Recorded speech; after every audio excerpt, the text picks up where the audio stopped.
Salam alaikum Azzoul Filaoun, bonsoir. Le chef de l'État, M. Majid Tebboune, a signé aujourd'hui un décret présidentiel mettant fin aux fonctions de M. Nadir El-Arbaoui en sa qualité de Premier ministre et a décidé de nommer à sa place M. Sifi Rib en tant que Premier ministre par intérim, indique un communiqué de la présidence de la République. Exit Nadir El-Arbaoui, nommé le 11 novembre 2023 à la tête du gouvernement algérien. L'ancien diplomate, qui fut aussi directeur de cabinet de la présidence, était pourtant présenté comme un très proche du chef de l'État. Comment dès lors expliquer la disgrâce soudaine de ce proche du président Tebboune?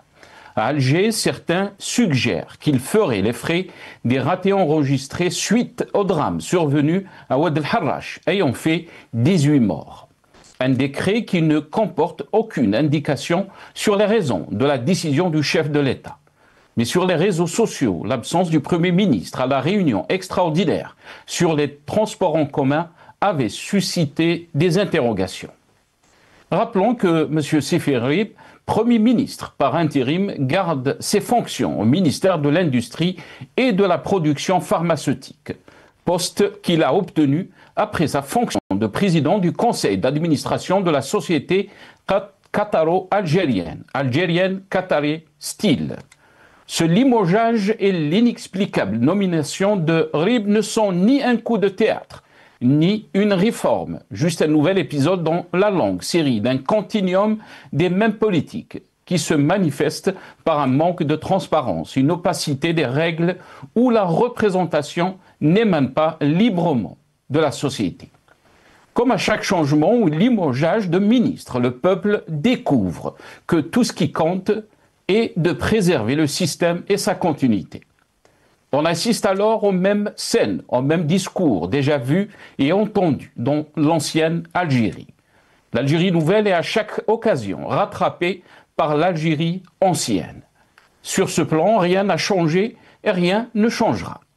Le peuple algérien a tendu la main à ce pouvoir en 2019 pour un changement pacifique et surtout pour sauver notre pays du désastre qui nous attend.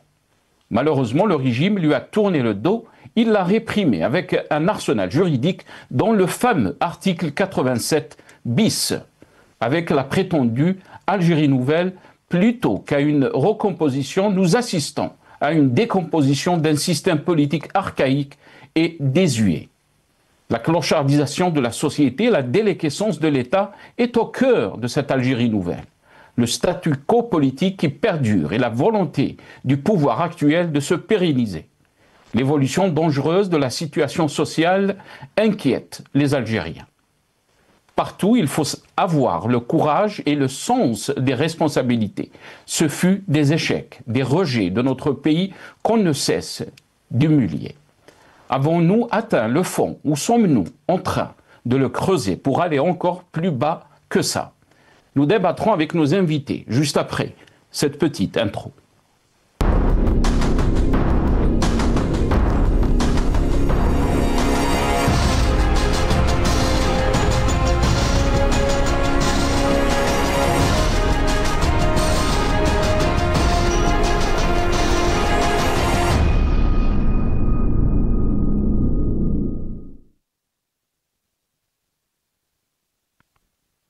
Algérie, Tebboune limoge le Premier ministre Nadir El-Arbaoui. Point d'interrogation, point d'exclamation. C'est le titre de notre émission pour ce soir. Et pour en parler, j'ai le plaisir d'accueillir dans cette émission M. Mnower Djadi, ancien député FLN, président de la commission du transport au sein de l'Assemblée algérienne. Il est avec nous depuis Alger par téléphone. Si Mnower Djadi, bonsoir. Merci beaucoup d'avoir accepté l'invitation. Marhaba bik.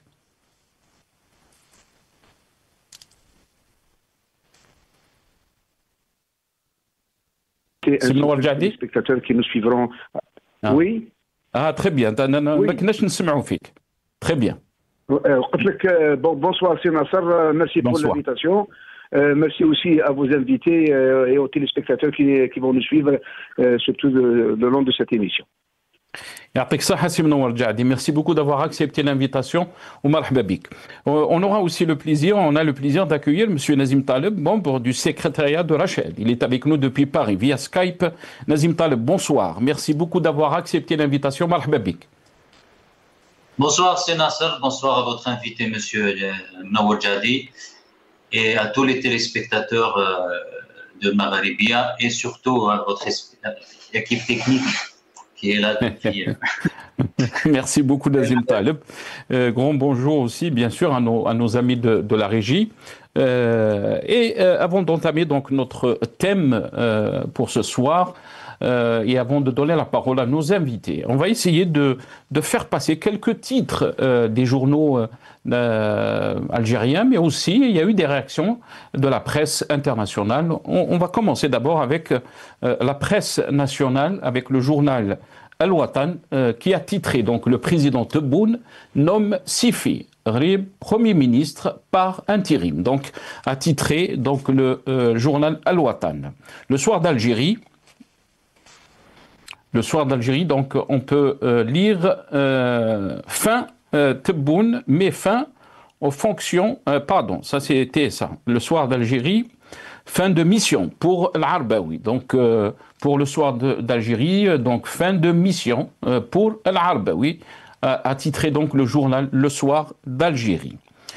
TSA, tout sur l'Algérie, a titré donc alerte Tebboune met fin aux fonctions du Premier ministre, a titré donc le journal en ligne tout sur l'Algérie, TSA. Le matin d'Algérie, un autre journal algérien en ligne, Tebboune Limoges, l'Arbaoui installe Sifi Rib Premier ministre par intérim, a titré donc le matin d'Algérie. Et le journal Le Monde, journal français, on peut lire aussi, donc en Algérie, le Premier ministre Nadine Arbaoui a été limogé, a titré donc le journal Le Monde, journal français. Jeune Afrique, et on termine donc avec le titre de Jeune Afrique. En Algérie, Abdelmadjid Tebboune limoge son Premier ministre et le remplace avec Sifi Rib. Voilà, mais aussi il y a eu des réactions sur les réseaux sociaux par rapport donc à ce limogeage, si on peut le qualifier ainsi, du Premier ministre Nadir Al-Arbaoui. On va d'abord commencer avec Mohsen Belabbas, l'ancien président du RCD. Difficile de ne pas rapprocher le sort de Nadir Al-Arbaoui aujourd'hui de celui d'Abdelmadjid Tebboune en août 2017. Deux évictions brutales, révélatrices d'une même logique de pouvoir, a posté Mohsen Belabbas, l'ancien président du parti, du RCD. Najib Belhimer, un journaliste, analyste donc politique, المرور الصامت لنادر العرباوي على منصب وزير أول يعكس هامشية المنصب. الأمر يتجاوز الأشخاص ليصل إلى هندسة الحكم. Donc a écrit Najib Belhimer. Belhimer donc et un autre post aussi de Mohsen Belabbas, je pense qu'il est en arabe, non en français. Chez nous, même la fonction de Premier ministre devient précaire, remplacée non par un successeur, mais par un intérimaire. Une absurdité qui en dit long sur la vacuité du système. A posté donc Mohsen Belabbas, comme je l'ai dit, l'ancien président du RCD. Et on finit avec ce poste de maître Salah Debbouze, l'avocat Salah Debbouze, qui est en exil. تبون وشنقريحة حول قصر المرادية إلى بيسري يشروا ويبيعوا الكباش الحليب البناوات اللوبيا العدس التمر المقارون البيض الزيت وراهم شادين الكارني تاع الكريدي هذا يسالنا وهذا نسالوه a écrit donc maître Salah Debbouze. Sibna Warjadi, je vais commencer cette émission avec vous. Donc, première question est à vous. Votre réaction par rapport donc à ce décret présidentiel ou cette décision du chef de l'État, M. Abdelmadjid Tebboune, qui met fin aux fonctions donc du Premier ministre Nadir Al-Arbaoui. Comment peut-on la lire? Merci, M. Nasser. Moi, je dirais que lorsque Monsieur le Président de la République a nommé en décembre ou bien en novembre 2023 c'est l'Arbaoui, comme aujourd'hui il a relevé de ses fonctions, parce que moi je n'aime pas le terme limogé, il est péjoratif. Limogé, bon, mis fin de ses fonctions, fin de mission, etc. Mais limogé, je n'aime pas ce terme. Donc, ça relève des prérogatives de M. le Président de la République, sur le plan légal et constitutionnel. Donc, c'est l'Arbaoui, il était en mission depuis Premier ministre, depuis novembre 2023. Aujourd'hui, on peut poser plusieurs hypothèses, effectivement, pour cette fin de fonction, mais ça ne sert absolument à rien du tout, étant donné que ça relève des prérogatives constitutionnelles de M. le Président de la République. Maintenant, c'est l'Arbaoui, il a, en tant que Premier ministre, effectivement, la Constitution, elle est comment dirais-je, claire dans ce sens. Monsieur le Président de la République a le droit à deux volets, c'est-à-dire soit qu'il nomme chef du gouvernement au Premier ministre. Le cas du Premier ministre, puisque Monsieur le Président de la République, lors des dernières élections du 7 septembre, donc il a eu la majorité présidentielle, donc il a nommé le Premier ministre, que c'est un coordinateur, il est avec ses membres du gouvernement, doivent appliquer le programme de M. le Président de la République. Donc, pour moi, personnellement, je trouve que c'est normal. Et pour l'intérim, justement, moi, j'ai lu ça parce que, effectivement, dans quelques jours, une semaine, 10 jours, ce sera la rentrée sociale, économique du pays. Donc, M. le Président de la République n'a pas voulu perturber cette échéance. Donc, il a voulu mettre un intérimaire qui, en l'occurrence, M. Sifi, en tant que Premier ministre, et en même temps, il a gardé le portefeuille du ministre de l'Industrie. Je pense, ça, c'est un avis strictement personnel, je pense qu'après septembre, octobre, il va changer certains ministres qui ont échoué, qui n'ont pas été à la hauteur aux attentes de M. le Président de la République. Et effectivement, c'est normal. Il y a une équipe de 30 ou 34 ministres, donc certainement il y a certains ministres qui n'ont pas arrivé à satisfaire ou à arriver à faire, comment dirais-je, faire avancer leur portefeuille ou leur secteur. Et c'est normal que M. le Président de la République, il veille justement à ce que les lois de la République, à ce que son programme qui a été voté par le peuple, M. le Président de la République aussi, il a fait des promesses au peuple algérien. Donc, il doit arriver à l'application stricte de son programme et finir, Inch'Allah, sur tous les plans, sur tous les secteurs, et que l'Algérie avance dans le bon sens, qu'il soit sur le plan politique, sur le plan diplomatique, économique et social. Très bien. Donc, pour vous, Sib Nawar Jaddi, c'est un changement qui s'opère dans les conditions qui sont normaux, on va dire. Exactement. Mais comment peut-on expliquer très rapidement, comment peut-on expliquer que depuis 2019, Sib Nawar Jaddi, il n'y a même pas 6 ans, parce qu'il faut attendre peut-être au 12-12 pour qu'il y ait 6 ans, donc pile. Comment expliquer, donc, il y a presque 4 premiers ministres qui ont succédé, même pas 6 années. Donc, cette instabilité ne vous pose pas problème, Sib Nawar Jaddi? C'est dans lesquels? Vous pouvez les citer, ces quatre premiers ministres? Oui, Sabri Boukhadoum, qui était par intérim. Il est venu après le ministre Smahli. Alors, avant comment il s'appelle, Sabri Boukhadoum, il y a aussi Ben Abdelrahman qui est juste avant le... Jarrad. Il n'y avait que 3. Il y avait Jarrad, il y a Abdelmoumene. Il y avait Jarrad, pardon, voilà, j'ai oublié le nom de Jarrad. Jarrad qui a été nommé ambassadeur, bien sûr. Il y a Jarrad, il y a Sabri Boukadoun qui était par intérim, il y a Jarrad, Ben Abdelrahman. Et là, donc, le limogeage, c'est le terme que vous n'aimez pas, de Nadir Al-Arbaoui. On compte 4 premiers ministres depuis 2019, Simon Warjadi. Non, il y a eu, justement, moi je ne suis pas d'accord avec vous, Sir Hassan, il n'y a eu que 3 premiers ministres. Il y avait Jarrad, il y avait Abdelmoumene, il y avait, comment dirais-je, M. Al-Arbaoui. Il y a eu que 3, 6 ans. 6 ans, effectivement, au contraire, c'est une stabilité.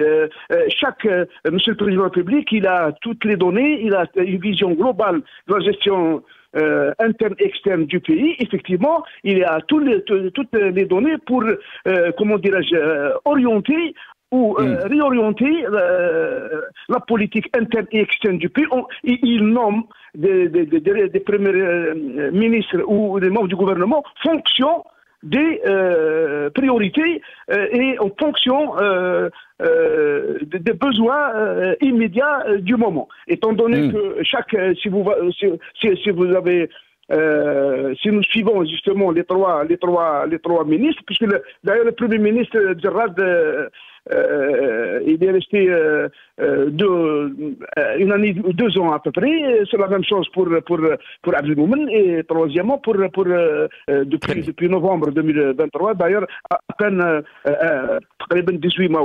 Donc, je dirais que ma pensée, en tant que citoyen qui suit la politique de son pays, le prochain Premier ministre, ça sera vraiment un bonhomme, une personnalité qui a tendance, une tendance purement économique, pour booster justement, parce qu'il y a des attentes, il y a des urgences sur le plan industriel, donc comme il a initié par M. le Président de la République, atteindre au moins 12-13% de la contribution du secteur industriel au PIB, au moins 12-13%, atteindre les 400 milliards de dollars de PIB au moins en 2027, atteindre l'autosuffisance en produits agricoles. Donc tout ça, ça relève, ça sera un bonhomme purement économique pour cet objectif. Par contre, par exemple, M. Al-Arbaoui, c'est sur le plan administratif, sur le plan diplomatique, sur le plan coordinateur, c'est un bonhomme qui était sage, il est sage, il est écouté par ses membres, il est, comment dirais-je, il était respecté et il faisait, comment dirais-je, sa vraie mission au sein de ce gouvernement. Et il fut un temps, et maintenant, il est temps de le remplacer par quelqu'un. Et il fut un temps, comme vous êtes en train de le dire, Mnower Djadi. À chaque fois qu'on nomme un Premier ministre, on dit la même chose. Mais depuis 2019, pour beaucoup d'Algériens, ces changements qui s'opèrent donc chaque 18 mois, chaque 2 ans, est un aveu d'échec qui disqualifie toute la politique de Abdelmajid Tebboune et son entourage. Restez avec nous, Mnower Djadi. Nazim Taleb, qu'est-ce que vous en pensez donc de cette décision de Abdelmajid Tebboune de mettre fin donc au Premier ministre Nadir Al-Arbaoui? Qu'est-ce que vous en pensez? Bon, premièrement, c'est toujours l'opacité. Cette décision, on ne sait pas par quoi elle est motivée. Il ne demande pas à son Premier ministre de faire un bilan devant le Parlement pour voir au moins qu'est-ce qu'il a fait pendant ces 2 ans. Au fait, on ne sait pas réellement ce qui s'est passé, au fait. Donc, lui, il reprochait à Bouteflika de l'avoir limogé après 2 mois qu'il a été nommé Premier ministre. D'ailleurs, Marcel Belabbès l'a très bien mentionné. Ça intervient en août et d'une manière très violente. Par ailleurs, sur la notion de constitutionnalité, le Premier ministre par intérim n'existe pas au niveau de la Constitution algérienne. Sur l'article 91 de la Constitution, il est dit que le président nomme le Premier ministre. ou le chef du gouvernement, en l'occurrence le Premier ministre, comme a dit votre invité, puisqu'il y a eu une majorité présidentielle lors des dernières élections présidentielles. Donc, cette notion de Premier ministre par intérim n'existe pas. Donc, encore une fois, on est en train d'inventer des choses, on fait ce qu'on veut, et au mépris même de la Constitution. Parce que moi, j'ai beau chercher la Constitution, je ne trouve pas cette notion de Premier ministre par intérim. Et qui dit par intérim, ça veut dire qu'il n'y a pas eu de consensus sur cette personne-là. C'est-à-dire que, quand vous avez mentionné, on a déjà eu 3 premiers ministres, Jarrad Abdelmoumen, M. Al-Arbaoui, maintenant c'est M. Saifi, et celui-là, il est que par intérim, c'est-à-dire que ça peut changer dans 3 mois, 4 mois.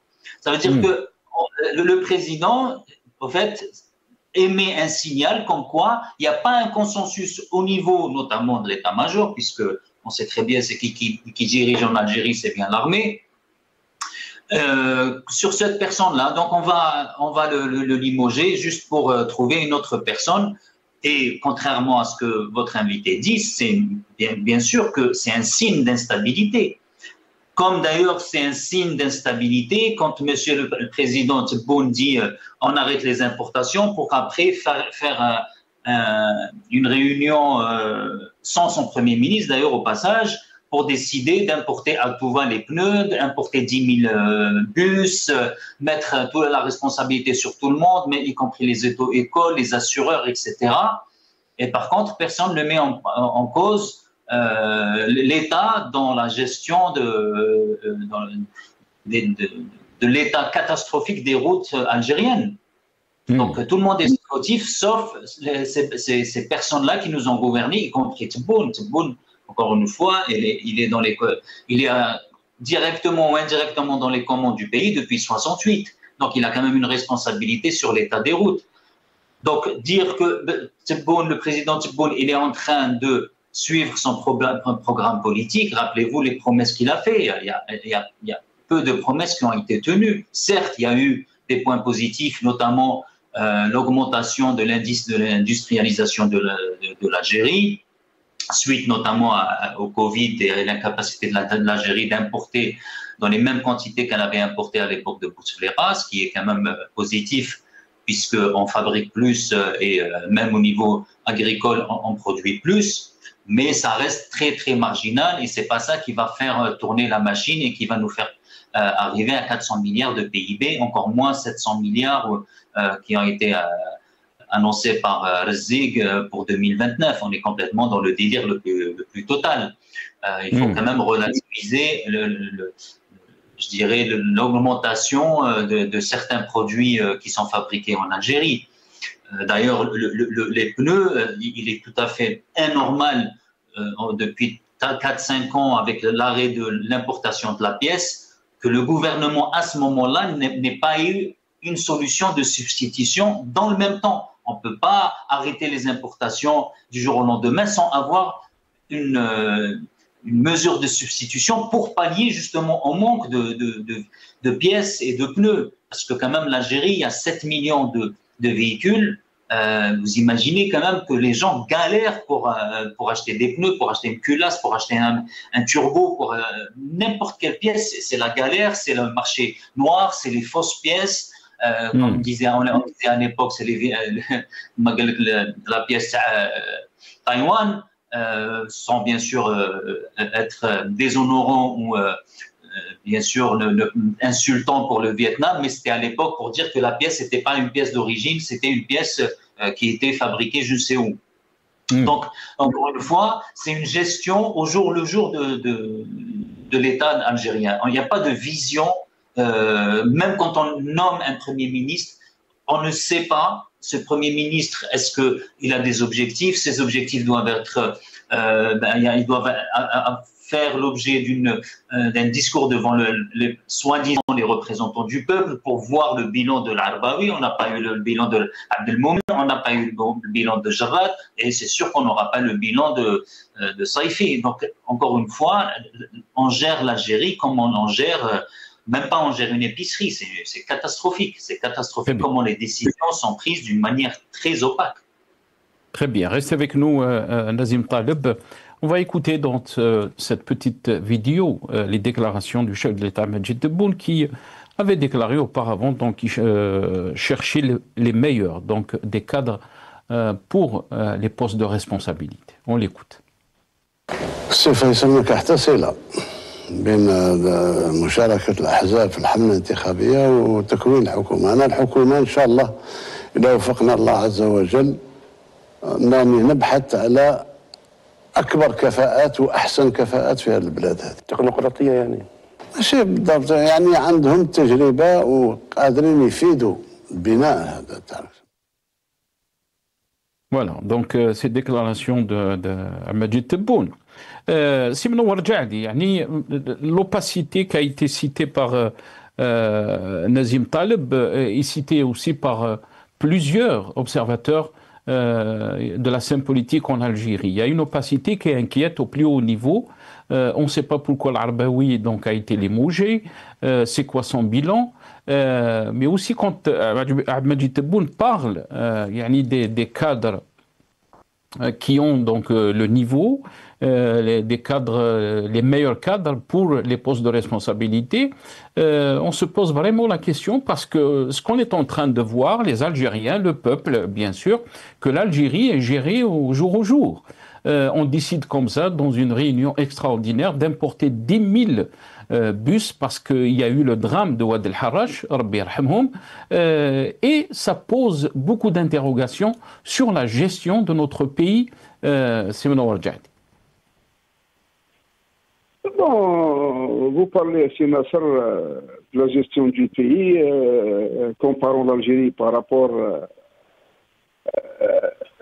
aux pays similaires de l'Algérie, qui a à peine 64 ans d'indépendance, en fonction de son budget annuel, en fonction de sa population, de sa superficie.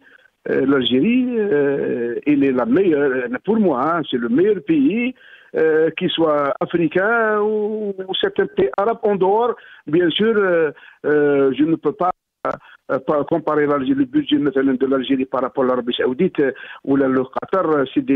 Surtout le Qatar, c'est un pays microscopique avec 1 million d'habitants qui sont natifs.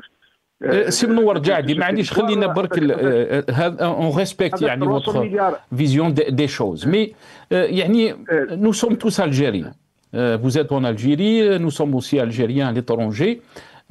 وربي يسهل باش ندخلوا لبلادنا كما يقولوا ونعاونوا بلادنا. Nazim Taleb est un Algérien. Sincèrement, moi j'étais choqué de l'état des bus en Algérie. Je me suis dit, c'est pas normal, c'est pas en Algérie, c'est des fake news, c'est des fake photos. Est-ce qu'on peut continuer à dire باللي الحمد لله الجزائر راهي في نعمه، الجزائر راهي قوه ضاربه، الجزائر سي le deuxième ou la troisième économie de l'Afrique. Est-ce qu'on ne doit pas se poser les questions? On se dit comment on est arrivé à cette situation? كيفاش البus وصل يطيح من البون يموتوا 18 l'état des bus, et on vient quelques jours après Majid Tebboune, le sauveur, il vient, il dit voilà, on va importer 10 000 bus. Est-ce que vous êtes, vous avez des expertises en économie, vous devez vous poser des questions sur cette façon de gérer le pays. On parle d'un pays, le plus grand pays d'Afrique.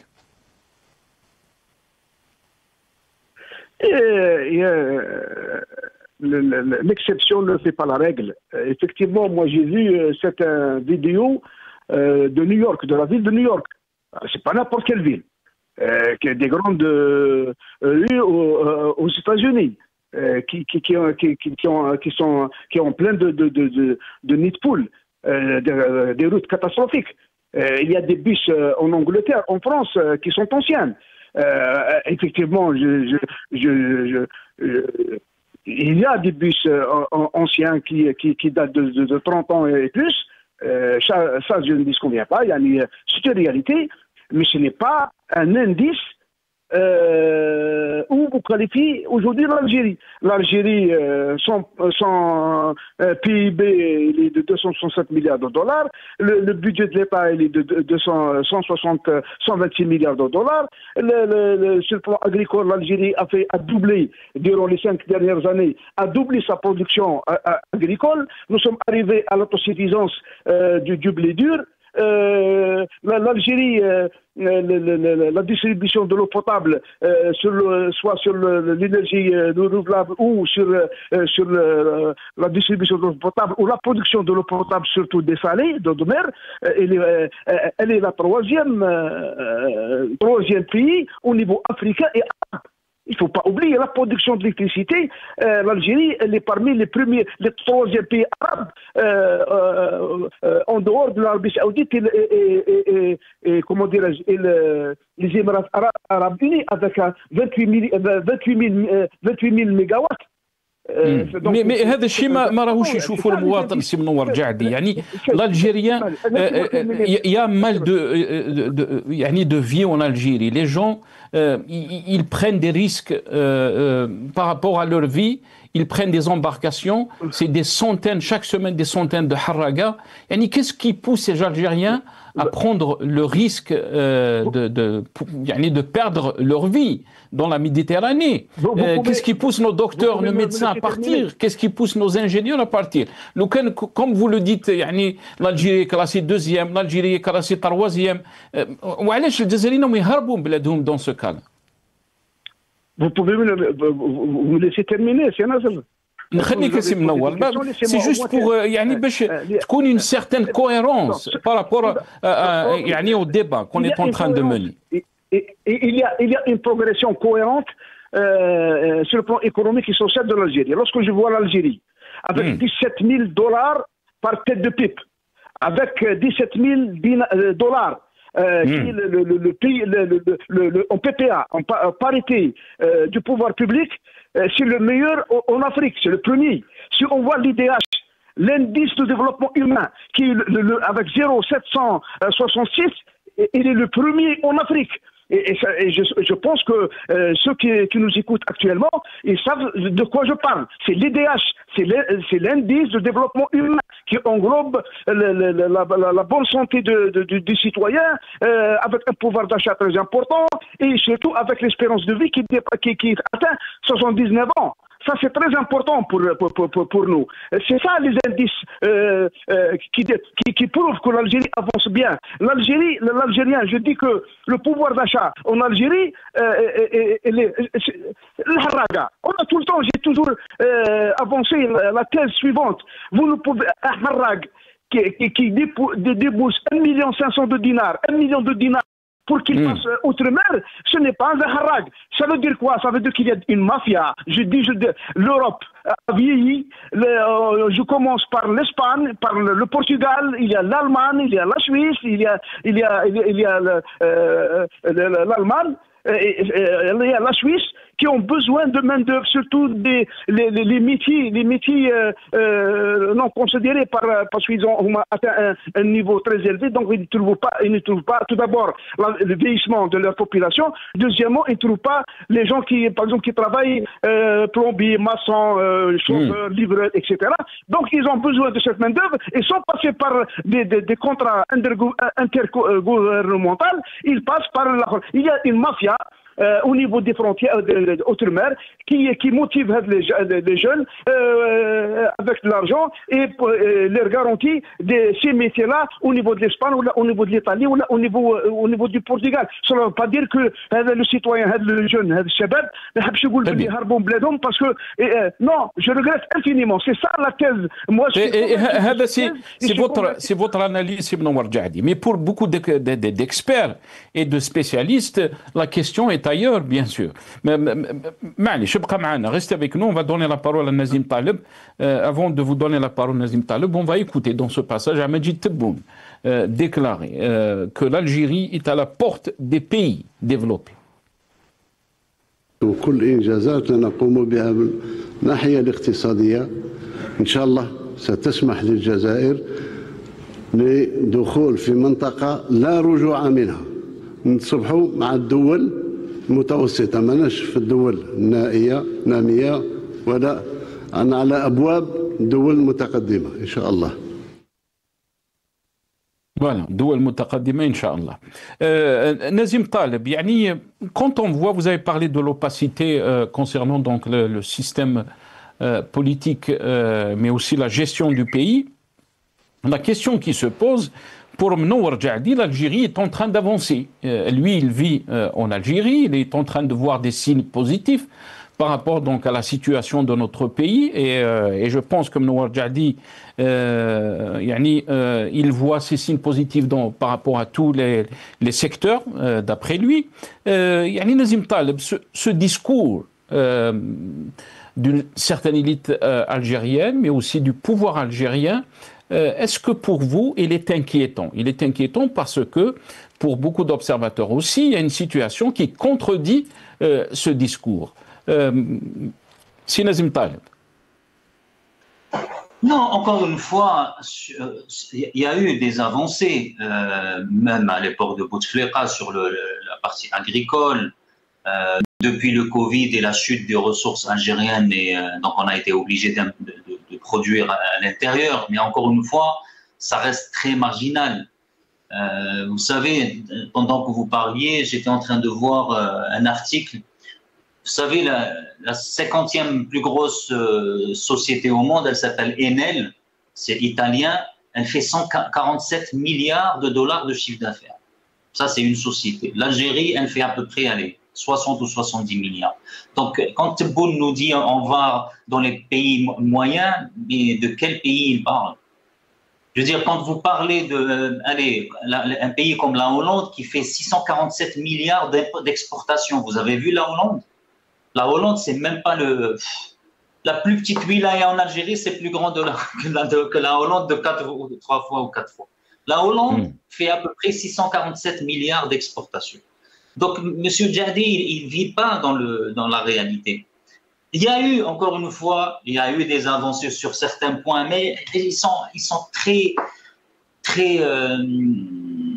rédhibitoires, très marginales, ces avancées-là, très marginales.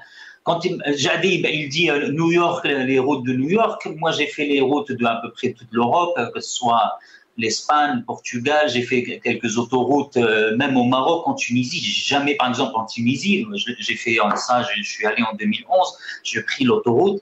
Il n'y a pas les nids de poules que M. Jahdi en parle. Pas sur une autoroute, en tout cas. Je ne parle pas des routes auxiliaires, hein. Je parle de l'autoroute. L'autoroute en Algérie, c'est l'autoroute qui a coûté le plus cher au monde. Au nombre du kilomètre, elle a coûté à peu près 16 milliards de dollars pour à peu près un tronçon qui fait 1200 km. C'est l'autoroute la plus chère et c'est l'autoroute la plus médiocre que moi j'ai vue. J'ai jamais vu une autoroute aussi médiocre. C'est-à-dire qu'à ce jour, elle est toujours pas achevée.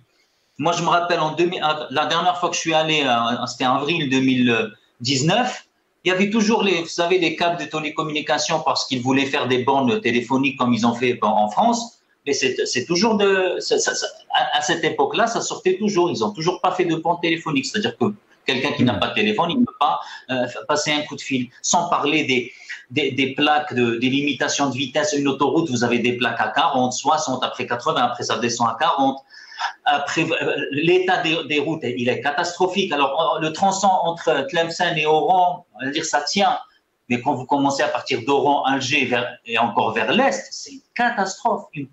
Et ça, je vous parle de l'autoroute. Je ne vous parle pas des routes secondaires, départementales, nationales. Allez, M. Jahdi, je l'invite à aller en Espagne. Ce n'est pas la peine qu'il aille à New York, qu'il aille en Espagne. Il va voir l'état des routes. Et pourtant, l'Espagne, à peu près, dépense 5% de son budget annuel sur les routes. C'est à peu près comme l'Algérie. Sauf que nous, on dépense 5% du budget avec beaucoup moins de routes qu'en Espagne. On a beaucoup moins de routes. Hein. Je veux dire, à titre d'exemple, en France, ils ont à peu près 1 million de kilomètres de routes. 1 million entre départementales, nationales, autoroutes. En Algérie, on est loin de ça et on a du mal, avec le peu de routes qu'on a, on a du mal à les conserver. Et ça, c'est juste la route. Je ne parle pas de la santé, qui est une catastrophe. les hôpitaux où l'IRM est en panne, où inexistant, les scanners, etc. D'ailleurs, Monsieur le Président Tebboune, apparemment, il est parti en Allemagne pour se soigner. C'était pas lui qui disait on est le meilleur système de santé en Afrique. Pourquoi il se soigne pas dans son pays? C'est ça la question qu'il faut se poser. Pourquoi toute l'élite aujourd'hui, leurs enfants ou eux-mêmes passent le plus clair de leur temps à l'étranger, si l'Algérie était si bien que ça et l'indice de développement était si élevé et l'indice je sais de quel indice il parlait M. Djadé, mais pourquoi les enfants par exemple de Chengriha sont à l'étranger, pourquoi les enfants de certains ministres sont à l'étranger, pourquoi certains ministres chaque week-end ils sont plus en Algérie, ils partent ailleurs, pourquoi ils font leurs emplettes en France, en Espagne ou dans les pays du Golfe, etc. C'est sûr qu'on ne peut pas comparer l'Algérie au Qatar, mais vous pouvez comparer l'Algérie en Arabie Saoudite. Je ne sais pas, moi je ne crois pas que les autoroutes en Arabie Saoudite sont aussi dans un état aussi catastrophique que le nôtre. Je veux dire, l'autoroute en Algérie, c'est une catastrophe. Une catastrophe, c'est un piège, c'est la mort pratiquement assurée, surtout quand il fait des travaux, vous n'avez même pas de balises, etc. Et donc, pour finir sur la vétusté du parc de bus en Algérie, ce n'est pas une question de bus vieux ou pas. Vous pouvez avoir un bus qui a 40 ans, 50 ans, qui est très bien entretenu. Le problème, ce n'est pas le nombre d'années que le bus a, c'est l'entretien qu'il a. Sauf que l'état des routes en Algérie fait que ça déglingue les véhicules, la pièce qui est manquante, la main-d'œuvre qui n'est pas qualifiée, vous avez la corruption à tous les niveaux, les contrôleurs techniques, ils valident des bus alors qu'ils ne devraient même pas le valider, et les policiers qui contrôlent les bus voient que c'est un véhicule qui est complètement vétuste, ils le laissent quand même passer. On le voit souvent, que les policiers arrêtent des voitures toutes récentes, mais les voitures qui sont des épaves, ils ne les arrêtent même pas, et pourtant, c'est des véhicules roulants. Ça, on les a vus. Il n'y a pas un Algérien qui n'a pas vu cette anomalie-là. Donc, mais les dernières décisions, Nazim Taleb, les dernières, par exemple, réunions extraordinaires donc, consacrées au transport, Majid Tebboune, pour beaucoup d'Algériens, a pris des décisions historiques. L'importation donc des pneus, mais aussi l'importation de 10 000 bus pour faire face donc à cette crise. Mais pour une partie des Algériens, c'est des décisions historiques. Très rapidement, qu'est-ce que vous en pensez? Mais c'est des décisions Nasser qui sont, encore une fois, c'est une gestion au jour le jour. Vous savez, le véhicule, depuis combien de temps, je veux dire, on parle des véhicules en Algérie? Depuis facilement les 20 ans. Les CKD, l'importation, les moins de 3 ans, etc. Vous prenez juste une société comme Tesla. Elle a commencé quoi? Tesla, c'était en 2013. Tesla, c'est en 2013 qu'ils ont commencé. Il n'y avait pas de voitures électriques pratiquement à l'époque où Tesla a commencé vraiment la voiture électrique. Aujourd'hui, combien de véhicules, millions de véhicules, elles vendent par an? C'est-à-dire, si on avait juste concentré tous nos efforts sur une création d'un produit pur algérien avec des compétences algériennes sur l'électrique, on n'aurait même pas eu le problème dont on parle aujourd'hui. C'est-à-dire qu'on a dépensé des milliards. Aujourd'hui, on ne sait même pas si l'Algérie produit, si elle importe, si elle rassemble, si elle fait de l'entretien, etc. C'est ça le problème, c'est parce qu'il n'y a pas de vision. Et depuis des années, on fait un pas en avant, 2 pas à l'arrière, etc. Donc le fait d'importer 10 000 bus, c'est pour pallier à un problème qu'on savait que ça allait exploser. Ça allait exploser quand vous interdisez l'importation, que vous n'avez pas de production locale. Vous vous attendez à quoi? À un moment donné, ça va s'acheminer vers une catastrophe. D'ailleurs, les catastrophes, c'est pas pour être, comment dirais-je, pessimiste, mais les catastrophes vont aussi éclater quand, dans quelques années, tous les logements sociaux qu'on a construits, ça va être, comme dans les pays européens, ça va être un nid, un foyer à violence, parce qu'on n'a rien construit autour pour ces jeunes-là, ni de parcs d'attractions, ni de théâtre, ni de salles de sport, etc. Ils n'ont pas de job, ils n'ont pas de travail, et on le voit, la violence dans les rues aujourd'hui. Il y a une violence réelle dans les rues en Algérie. Il y a une vraie violence. Donc, ce problème, ce qu'aujourd'hui l'Algérie est en train de vivre, ça c'était prévisible. Mais malheureusement, ce n'était pas prévisible pour ceux qui nous gouvernent parce qu'ils gèrent le pays au jour le jour. Et je leur souhaite bien du courage pour trouver les 10 000 bus dont ils parlent aujourd'hui. Parce que 10 000 bus, il faut quand même les trouver. Alors, s'ils importent comme ils l'ont fait pour le Kbech, alors c'est une catastrophe en plus. Très bien, reste avec nous Nazim Taleb. Si Mnowar Jadi, pour beaucoup d'observateurs, cette décision d'Ahmedine Tebboune de mettre fin donc aux fonctions de Nadir Al-Arbaoui ou de le limoger est un signe, mais aussi c'est un ça démontre l'échec des politiques successives donc de ce système politique. Et là, bien sûr, pour beaucoup d'experts, ils pensent que le système politique pose problème en Algérie. La façon dont on gère notre pays est le vrai problème. Et la question qui se pose, bien sûr, est importante pour le présent et l'avenir de notre pays. Jusqu'à quand va-t-on faire semblant que les problèmes de l'Algérie sont des problèmes d'hommes et non de système? Mnowar Jadi. Merci, Sina. Tout d'abord, je tiens à remercier votre invité de Paris de m'avoir donné cette occasion d'éclaircir tout d'abord certains points que beaucoup de gens confondent. Et deuxièmement, il a comparé l'Algérie par rapport aux routes de l'Angleterre, du Portugal, de l'Espagne et de la France, puisqu'il est en France. Ça, c'est un signe d'optimisme. Comparer l'Algérie à ces pays-là, donc à l'intérieur de lui-même, il est content et il est comment dire, satisfait de ce que l'Algérie est en train de réaliser. Maintenant, je commence par tout le monde confond telle entreprise de rang mondial a fait 120 milliards de dollars. Apple a fait 200 milliards de dollars. L'entreprise qu'il a citée tout à l'heure, 70 milliards de dollars. Il ne faut pas confondre deux choses en économie.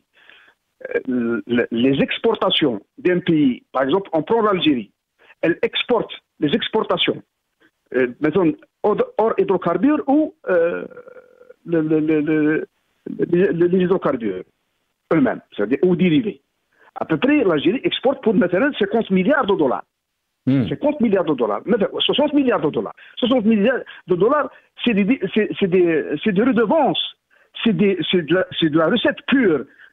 Par contre, lorsque on parle maintenant de Sonatrach, elle est toujours première entreprise africaine, avec un chiffre d'affaires de 80 milliards de dollars. Pour que les gens sachent, et je sais ce que je dis, le chiffre d'affaires de Sonatrach est de 80 milliards de dollars. Les recettes de l'Algérie sont de l'ordre hydrocarbures. Or, hydrocarbures, ça tourne autour de 55-60 milliards de dollars. C'est quoi la différence? Par exemple, Sonatrach, lorsqu'elle fait un chiffre d'affaires de 70 milliards de dollars, déjà 80% de ce chiffre, 80 milliards, vont à la caisse de l'État parce que c'est le paiement des redevances.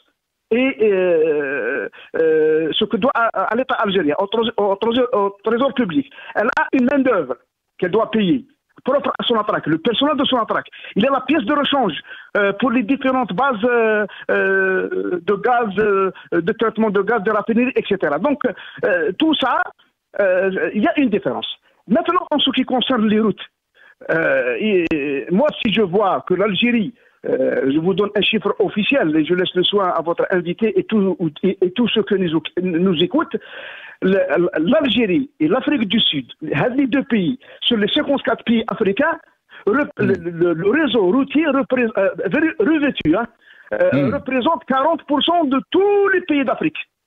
Ça veut dire l'Algérie, avec les 143 000, je dis bien 143 000 kilomètres bitumés, si on compare ce chiffre par rapport au Nigeria, par rapport au Cameroun, etc., au Maroc, etc., ne représente même pas 50% de troisièmement. C'est la question économique, Sibno Warjadi. Bien sûr, beaucoup de choses techniques vous avez avancées, et on va y revenir dans nos émissions par rapport à ce volet économique. Mais la question qui se pose, c'est la question du système politique en Algérie.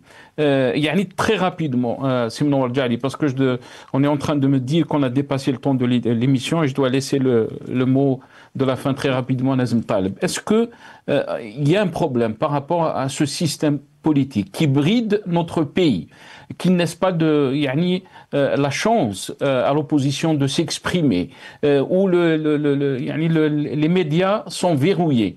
Est-ce que pour vous, le vrai problème ne se pose pas dans cette question? Je regrette, non, parce que on évalue une politique d'un pays dans différentes formes, sur le plan diplomatique, politique, économique et social. Il y a des critères, surtout maintenant sur le plan politique, il y a des signes, il y a des indices qui vous disent que est-ce que cette politique est bonne ou mauvaise. Or, en Algérie, c'est bien beau de dire que l'Algérie, de certains gens, ils disent que l'Algérie va mal, etc., etc. Or, si on compare sur le plan politique, sur le plan diplomatique, les Français eux-mêmes, les Français eux-mêmes, les grands politiciens français, disent que la diplomatie algérienne, elle est beaucoup plus intelligente et efficace que la diplomatie française. Ça, c'est les Français qui le disent, c'est pas moi. Sur le plan économique, l'Algérie, elle fait des avancées très importantes sur le pouvoir d'achat, sur le mode de vie de l'Algérien, sur le pouvoir d'achat, sur la vie d'une façon générale. L'Algérie se porte bien. L'Algérie va bien, alhamdoulilah. On est sur la voie, comme l'a dit Abdelmajid Tebboune. On est en train d'aller vers les pays développés, d'après bien sûr c'est dire. ابقى مع نسيم منور جادي. Nazim Taleb, qu'est-ce que vous en pensez? Vous avez entendu منور Jaddi qui dit que tous les indices sont là. Il prouve que l'Algérie avance à pas sûr, se développe dans tous les domaines. Très rapidement, Nazim Taleb. Non, mais encore une fois, je ne peux pas répondre très rapidement à ce genre de questions.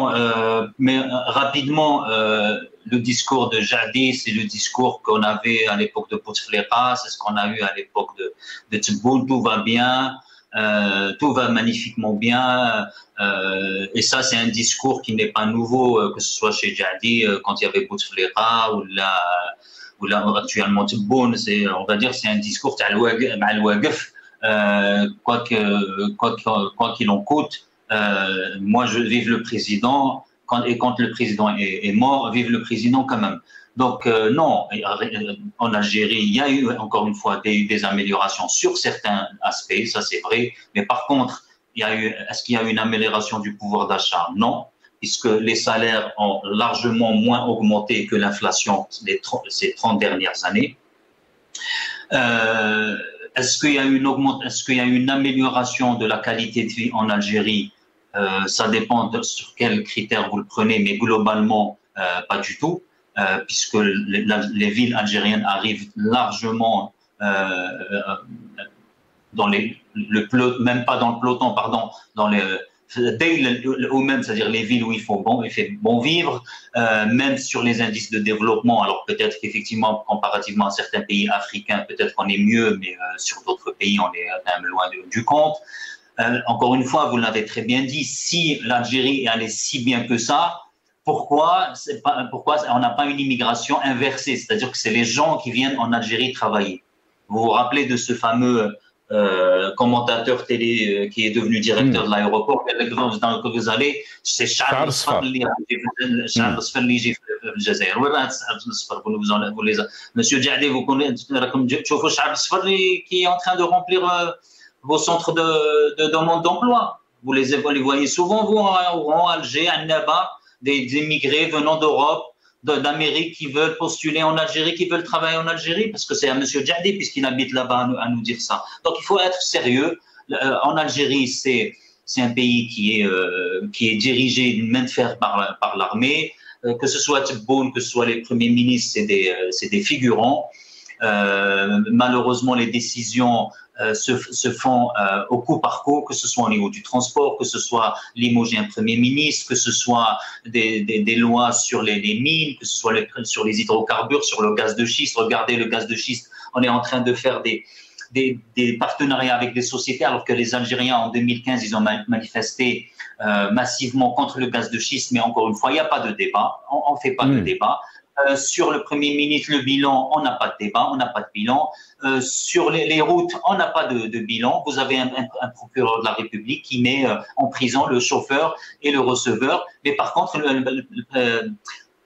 le ministère public ne se donne pas la peine pour aller voir l'état de la route pour mettre en accusation l'État. Ça aurait été intéressant que le ministère public porte plainte contre l'État. Parce que l'État, quand il ne répare pas les routes, c'est l'État qui est défaillant et c'est lui qui doit être responsable devant ces défaillances. Encore une fois, pour résumer, on n'a pas besoin d'être économiste pour voir que globalement, l'Algérie, c'est un pays qui va droit au mur, surtout avec cette instabilité chronique et cette corruption qui est devenue endémique. Merci beaucoup, Nazim Taleb. Membre du secrétariat de Rachel. Vous étiez avec nous depuis Paris. Merci aussi. Sim Nawar Jaddi, ancien député FLN, président de la commission du transport au sein de l'APN algérienne, donc l'Assemblée algérienne. Donc, merci à vous, chers téléspectateurs, d'avoir suivi cette émission. Yatikum saha.